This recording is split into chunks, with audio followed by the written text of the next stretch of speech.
दोस्तों, होली का वक्त था। एक महिला जिसकी उम्र लगभग 28 साल होती है, वो एक लड़के को देखती है जिसकी उम्र लगभग 25 साल होती है। उस लड़के से कहती है कि आज रात तुम मेरे घर रुक जाओ, मैं अकेली हूं, आज की रात तुम मेरे यहाँ रुक जाइएगा। और जब ये बात लड़का सुनता है तो उसके पैरों तले जमीन खिसक जाती है। सोचता है कि महिला क्या कह रही है। महिला कहती है, आज प्लीज रुक जाओ, मैं तुम्हें रुकने के पैसे भी दे सकती हूँ। लड़का ये बात सुनता है तो हाँ कर देता है और उस रात उसके घर रुक जाता है। जब उसके घर रुकता है, महिला ने नहीं सोचा होगा कि आखिरकार मेरे साथ ऐसा होगा। जो महिला ने कल्पना नहीं की, उस लड़के ने उस महिला के साथ जो किया, आप सुनोगे तो आपके पैरों तले जमीन खिसक जाएगी। जो कि महिला ने कदापि नहीं सोचा था, उस लड़के ने उस महिला के साथ ऐसा किया। दोस्तों, इस कहानी को बताने से पहले, शुरू करने से पहले बस आपसे एक ही रिक्वेस्ट है, अगर हमारे चैनल पर नए हैं तो चैनल को सब्सक्राइब करें, वीडियो को लाइक करें ताकि हमारा हौसला बढ़ता रहे। दोस्तों, ये कहानी शुरू होती है कानपुर से। कानपुर में एक महिला अपने घर में अकेली रहती थी। वो महिला विधवा थी। उसके पति को कुछ गुंडों ने दुश्मनी के कारण मार दिया था। उस महिला के पास पैसा भी था, लेकिन महिला अकेली थी और वो हमेशा डरती रहती थी क्योंकि उस पर कोई संतान नहीं थी। उसके पति को दुश्मनों ने मार दिया था, बेवजह मार दिया। दोस्तों, वो महिला अपने घर में अकेली हमेशा डरती रहती थी, सहमी रहती थी। और उस महिला का नाम था कामनी। एक दिन शाम को एक लड़का उसके करीब से गुजरता है जिसकी उम्र लगभग 25 साल होती है, थोड़ी बहुत जान पहचान होती है। लड़का को इशारा करके बुलाती है। लड़के का नाम था शिवम और कहती है कि शिवम, आज मैं अकेली हूं। तुम, मुझे मालूम है कि मजदूरी करते हो, मेहनत मजदूरी करके तुम जीवन यापन करते हो। तुम आज रात मेरे घर रुक जाओ, मुझे बहुत डर सता रहा है और मुझे मालूम है कि तुम पैसे के लिए काम करते हो। मैं रात के रुकने का तुम्हें सारा चार्ज दूंगी, आज तुम मेरे घर रुक जाओ। शिवम कहता है कि आप चिंता मत करो, मैं अभी अपने रूम तक गया और मैं अभी आता हूं। वो लड़का अपना जो रूम लिए था वहां से 500 मीटर दूर वहां जाता है, अपना टिफिन वगैरह रखता है और शाम को उस महिला के घर आता है।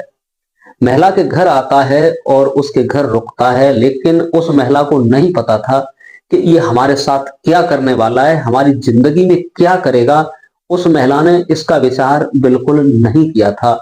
दोस्तों, जो उसने नहीं सोचा था वही होने वाला था। लड़का पूरी रात रुकता है, लेकिन महिला जो डरती रहती थी, सहमी रहती थी, उसे डर सता रहा था कहीं लड़का मेरे साथ कोई हरकत, कोई गलत काम ना करे। लेकिन लड़का रात में चारों तरफ उसकी पहरेदारी करता है, लेकिन महिला भी डरती रहती है। उसने रात में एक बार महिला को जगाया तो चौंक कर बैठ गई।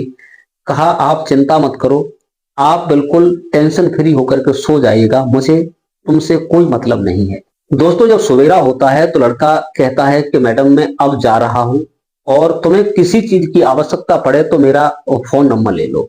लेकिन वो महिला जो थी विधवा थी। दोस्तों, वो लड़का चला जाता है और कभी कभार वो महिला फोन करके उसे चाय के लिए घर बुला लिया करती थी, कभी नाश्ता करा दिया करती थी। लड़का उसके घर आने जाने लगता है। लड़का जब आने जाने लगता है तो दोनों में मोहब्बत भी हो जाती है, प्यार मोहब्बत जैसा जुनून दोनों में होने लगता है। वक्त यूं ही गुजरता रहता है। लड़का उसके घर आता था, महिला उसे बुलाती थी, लेकिन एक दिन ऐसा होता है उन दोनों के बीच में किसी ने नहीं सोचा होगा। शिवम नाम का जो लड़का था, ये बलिया का रहने वाला था। ये अपने घर से, क्योंकि कमजोर घर का था, मजदूर था, तो एक दूध वाली कंपनी में ये काम किया करता था। अच्छी पगार मिलती थी और उसके माँ बाप घर पर रहते थे। लड़का बहुत ईमानदार था, ईमानदारी से काम करता था। एक दिन बाइक से आ रहा था, इधर जो वो महिला थी कामनी, इसको तेज बुखार हो जाता है। तेज बुखार से तप रही थी, बहुत तेज बारिश हो रही थी। पड़ोस का एक दरवाजा खटखटाती है, लेकिन विधवा होने के कारण कोई दरवाजा नहीं खोलता है। वो महिला बुखार में, बारिश में अचेत एक चबूतरा पे पड़ी थी। तब तक वो लड़का आ जाता है। वो देखता है, देखने के बाद उसका बदन जब टटोल कर देखता है तो बहुत तेज बुखार होता है। वो फौरन उस महिला को अपनी बाइक पर बैठाता है और कहता है कि तुम मुझे ठीक से पकड़ लेना, 10 मिनट के अंदर मैं तुम्हें हॉस्पिटल में पहुंचा दूंगा। महिला बहुत अचेत हो जाती है। वो लड़का एक हॉस्पिटल में जाकर उसे एडमिट कर देता है। डॉक्टर लोग जब उसे देखते हैं तो कहते हैं कि तुमने ठीक मौके पर इस महिला को पहुंचाया, अगर थोड़ी देर और न लेके आता तो इसके माइंड पर फीवर चढ़ जाता और इसकी मौत हो जाती, इसके शरीर में इन्फेक्शन भी फैल चुका है। उस लड़के के पास 4-5 हजार रुपए कुछ पड़े होते हैं, वो तुरंत ही जमा करता है काउंटर पर और कहता है कि साहब इलाज कीजिए, पैसा का इंतजाम होगा। जब उसका चेकअप होता है तो उसे इन्फेक्शन होता है। 3 दिन की इलाज करने के बाद कहीं महिला को जाकर होश आता है। महिला को जब होश आता है, इधर वो लड़का डॉक्टर से कह रहा था कि अच्छे से अच्छी दवाई देना जो कि ये जल्दी से जल्दी ठीक हो जाए। ये बात उस महिला ने जब सुनी, आंखें खोली तो अपने सामने उस शिवम को खड़ा देखा। जब शिवम को खड़ा देखा तो उसके आंसू निकल पड़ते हैं, आंसू छलक पड़ते हैं और वो शिवम को देखकर कहती है कि शिवम तुम तो एक मजदूरी करने वाले थे, आप मुझे कहाँ लेकर आए, कितना समय हो गया? बोले आज तुम्हें 5 दिन हो गए। बोले तुमने मजदूरी मेरे पीछे छोड़ दी, कोई हमारी जान पहचान नहीं, ना हम तुम्हें जानते हैं, ना हम तुम्हारा परिचय जानते हैं, न तुम्हें हमें अच्छी तरीका से जानते हो, तुमने हमारे साथ ऐसा क्यों किया? तब वो लड़का कहता है कि इंसान ही तो इंसान के काम आता है। मैंने तुम्हें देखा, तुम बेहोश पड़ी थी, बारिश हो रही थी, तो मैंने अपनी बाइक पर बैठाया और तुम्हें यहां लेकर आया। 5 दिन की मशक्कत करने के बाद जब वो बिल्कुल स्वस्थ हो जाती है, डॉक्टर कहते हैं कि अब इन्हें ले जाइए, डिस्चार्ज कर देते हैं। लगभग 18-20 हजार रुपए का खर्चा आता है। जो फीवर था, इन्फेक्शन था, जब वो ठीक हो जाती है तो उस लड़का की बाइक पर बैठकर अपने घर आती है। घर आती है तो आसपास की महिलाएं कानाफूसी करती हैं कि देखो एक विधवा महिला 5 दिन तक गायब रही और किसी लड़के की अनजान की मोटरसाइकिल पर रंगरलियां मना रही है, इसका क्या भरोसा है?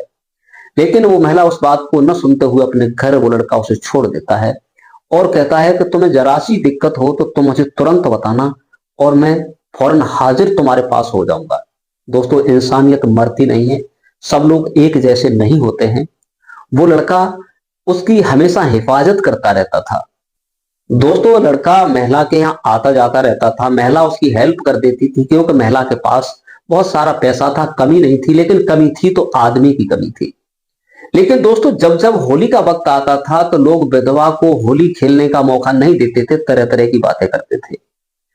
शिवम अपने रूम पर रुका हुआ था, उसने सोचा कि होली का वक्त है, होली पर लोग गा बजा रहे हैं, गीत गा रहे हैं, मौज मस्ती कर रहे हैं, लेकिन कामनी जो थी अपने घर के अंदर एक कोने में बैठी थी क्योंकि वो विधवा थी, किस पर होली खेले, कौन उसके मन की सुनने वाला है। शिवम को थोड़ा ध्यान आता है कि चलो आज चलते हैं कामनी के पास और चलकर उसके साथ होली खेलेंगे। दोस्तों, गुलाल लेता है, अपनी बाइक उठाता है और वहां पहुंचता है कामनी के घर और कहता है कामनी, आज मेरी इच्छा है कि आज तुम्हारे गालों पर गुलाल लगाना है और तुम्हारे साथ होली खेलनी है। जब ये बात वो सुनती है कामनी तो उसकी आंखों से आंसू निकल पड़ते हैं। पूछता है कि आखिर बात क्या है, क्यों रो रही हो? तो वो कहती है कि अगर आज हमारे पति होते तो होली खेलना हमें भी अच्छा लगता, लेकिन आज इस दुनिया में हम अकेले हैं, होली खेलना अच्छा भी तो नहीं लगता है।